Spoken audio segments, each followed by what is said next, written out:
Ciao beautiful people, welcome back to my channel. Hope you guys had a fabulous weekend and ready for an amazing week. Today we're going to be making some faux vintage Polaroids. This is so addictive to make. I have used some of my papers which I will showcase in a bit, but yeah, I love making them because yeah, they're quite vintagey looking. Of course, what you can do, you can decorate your journal, you can make a little booklet, or you can just simply use them as a little ephemera for your scrapbooking or journaling. Okay, I'll show you step by step on how to make them.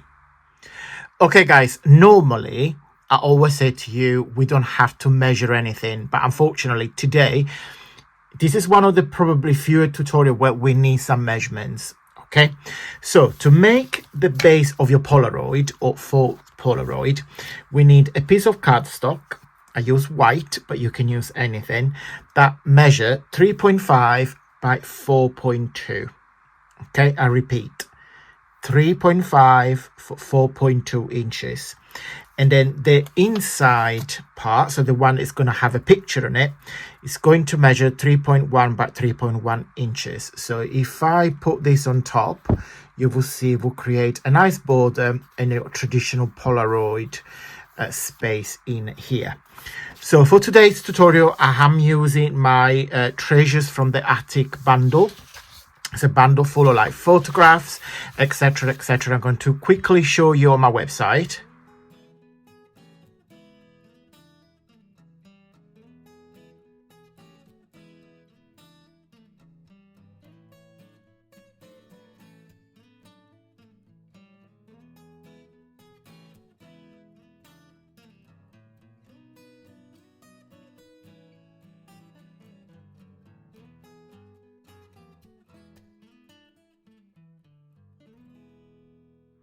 Okay, so you saw them wet together. It's half price for limited time only. Okay, to make sure that we cut exactly what we want to go in our Polaroid, I'm using my template, which is 3.1 by 3.1, and I position the square exactly where I want the picture to go on the Polaroid. So I will definitely use these bundle of football players. And all these photos that you see today, they are a private archive from my hometown in the south of Italy. So I have asked permission, of course, because they're not copyright protected. So you get a little bit of Italian history and characters I moved. So I do one with you and I do the rest of camera, because otherwise this video would be extremely long. Okay, so I traced when I wanted to cut. Where's my scissors? There. And then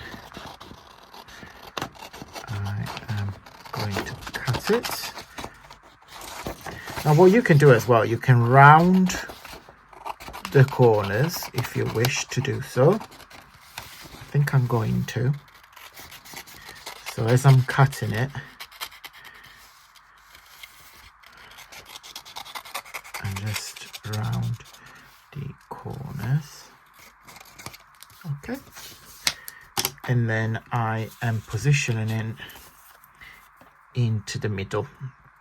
Okay, so but before I do that, I'm going to ink it up and I'm going to show you what we're going to decorate it with.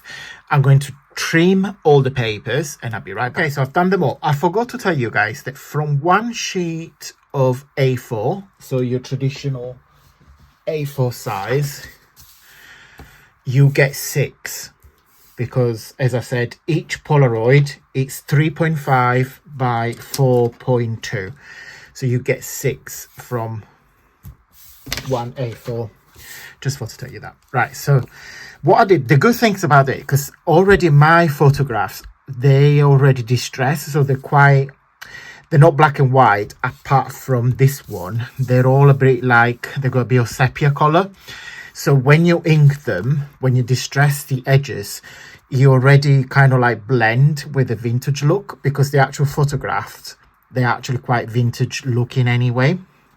So I distressed the Polaroid and I actually distressed the pictures as well.